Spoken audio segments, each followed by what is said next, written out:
First full day in Berlin. We took a 5-hour train from Cologne. That's why I didn't film anything yesterday. 5-hour train from Cologne. But shout out to Flixi train. Affordable, comfortable enough, and got us there in one piece. The only problem is there was a high amount of drunk Germans on there, but you know, it's to be expected when you do a cheap train ticket, I suppose.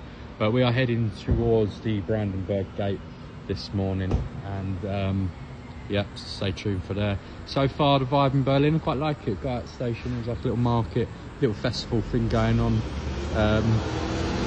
Just felt nice. It felt nice. Yesterday, just chilled in the hotel room, had an early night, ready to explore this morning.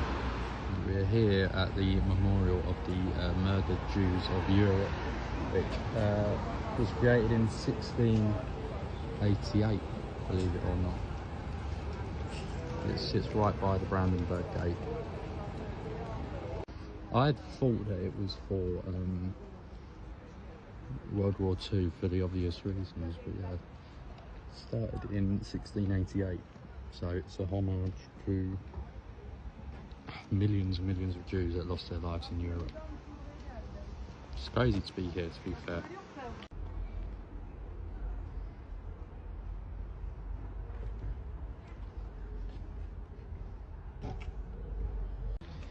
Right, there's a free information centre that you can go to, all about the death of the Jews, especially hitting on the Holocaust, for obvious reasons. I did not film any of that because there's some pretty heavy stuff there, including like people's death notes that they wrote during the Holocaust. And something that did piss me off, people walking around taking pictures of all of the death note. I mean, what are you doing? What are you taking a picture of that for? Do you know what I mean? Have a little bit of respect. And obviously, before people get political in the comments, yeah, just give it a rest for today. We know that there's still things like this going on in the world, but yeah, just give it a rest for today. I'm here at the Reichstag building, which played probably the most crucial role in Adolf Hitler's rise to power. In 1933, this building set on fire, and a Dutch communist was actually blamed for the fire, and the Nazi party said that it was a ploy to overthrow the government, which as a result they passed something called like the fire decree or something along those lines, which basically limited freedom of speech and German people's freedom. And then not long after that, the Enabling Act was passed, which gave Hitler full control. It's amazing how we are here. We are once where the most evil man in history, or one of the most evil men in history, stood. And there you go, Checkpoint Charlie, the famous checkpoint which separated the east from the west of Berlin. We've also got a museum shop, and then we've also got the exhibition just there.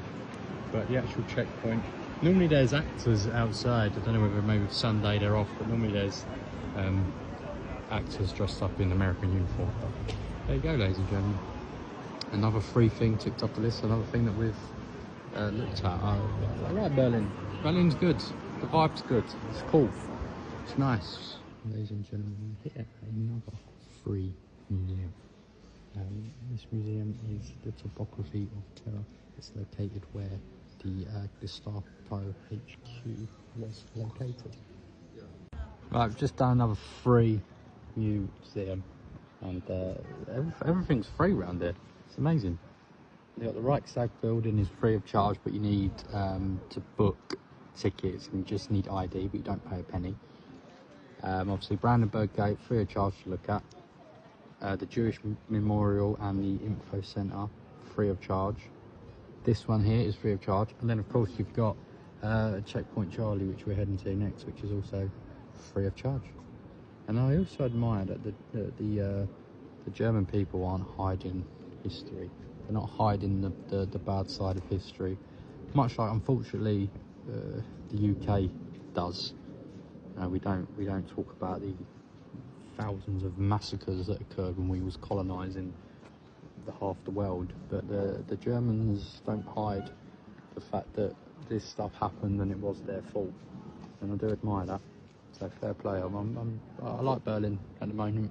It's a lot better than Cologne, I must say. Right, ladies and gentlemen, just a stone throw away from the Jewish memorial is the Brandenburg Gate, which I believe was designed in the 1700s. I believe around about 1740.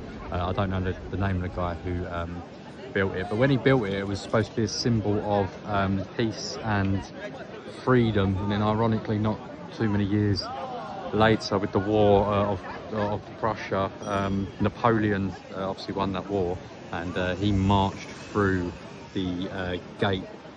So it then symbolised sort of power and strength, and I don't know what they took something. I don't know whether some historian in the comments will tell me what they took, but the French took something, and then when Napoleon died, they returned it to Berlin, and then again what it symbolises changed during the Cold War, if I remember rightly. The way they split Berlin was so that this was not accessible to either the West or the East Berlin. So then once the Berlin Wall was knocked down, it then become once again the symbol of peace, freedom and new beginnings. But I think it's amazing to be where Napoleon once was. Yeah, I believe 1809, I believe he walked through the Brandenburg Gate. I could be wrong now, as I say, I'm not a historian, but yeah, it's really fascinating. It's very pretty as well around here. It's done incredibly well. And I don't know whether you can see, but there's another memorial through. I don't know whether that's a memorial of victory or something, but that's another memorial right down there with the gold on top.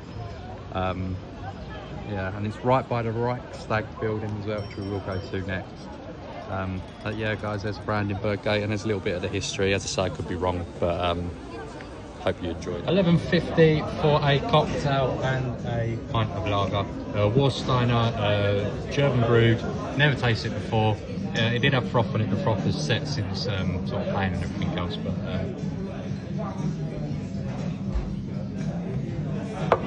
it's unfucking real. German beer. German beer. Let me tell you straight now, the Germans know how to brew a fucking lager. That is unbelievable. I don't know who Herb is. I don't know what the Herb is. I don't know why Herb is there, but it's there. So yeah, cheers all. One of my videos got removed for inciting hate.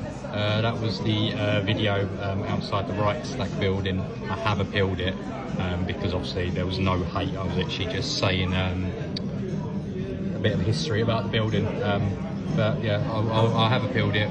If needs be, it will have to be removed, but anyway, cheers, enjoying a nice German beer. Right, we got our tickets free of charge, don't have to pay a penny to go into the Reichstag. Now I thought we was actually going to be able to walk around the actual Reichstag, and you know, there's going to be loads of history on the history that I'm interested in, World War II, you know, the bleak side of things. But no, maybe that was quite naive of me to think that, but we're on a dome. I suppose you didn't pay a penny, so I mean, we can't really complain. And the views are obviously, the views are fantastic. But yeah, I did think we was going to be able to walk around. I thought, you know, maybe someone was going to lead us around, was going to talk about, you know, the 1933 fire and all of those sort of thrilling things, the enabling act, how that actually passed through. And yeah, here we are. Oh, we're on a roof. Fantastic. Right, we've perhaps done that in record-breaking time. I think we was up there for about 15 minutes. it's free, so I don't want to sound like I'm moaning because I didn't pay a penny for it. It was absolutely free of charge to do it. But when we booked the tickets, so tickets are in high demand. We wanted to go yesterday. They said no tickets, you can only go between 1 and 2 tomorrow, so today. So when we booked tickets, we said, oh what, and you can walk around the building? She said yes of course. So we thought, fucking hell, what a bargain, free of charge. Walk around the most historic building in, you know, European history.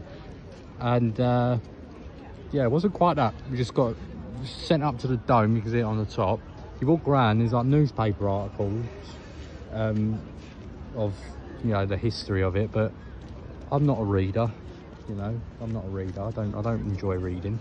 And that was it. And then you come back down again. So as I say, it's free. It's free. So I'm not moaning. But probably I wouldn't waste my time doing it again. This is probably better looking at it from here. This is probably a much better view. But it's free.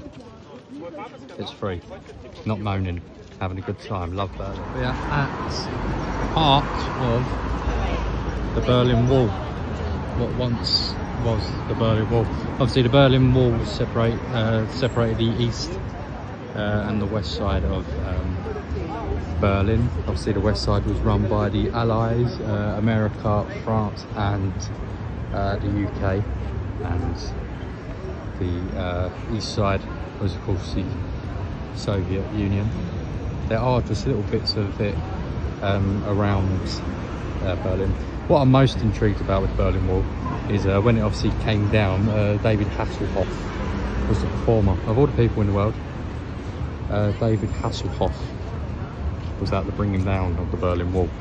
And I think what could have created world peace is if they made that a thing worldwide at every historical event, if they just had David Hasselhoff here. To me that would have been world peace. Could you imagine at many historical events, you know, how different it would have been when they whispered in George Bush's ear that the second tower had been hit? If he'd have said, well, better bring out the Hoff. Or when the Queen passed away, if the BBC would have announced it and gone, it's okay, we're bringing in David Hasselhoff. I think that would have been world peace there and then. He should have been the symbol of peace. But there we go, the Berlin Wall. Part of, as I say, there's many parts sort of scattered around Berlin, but this is part of it.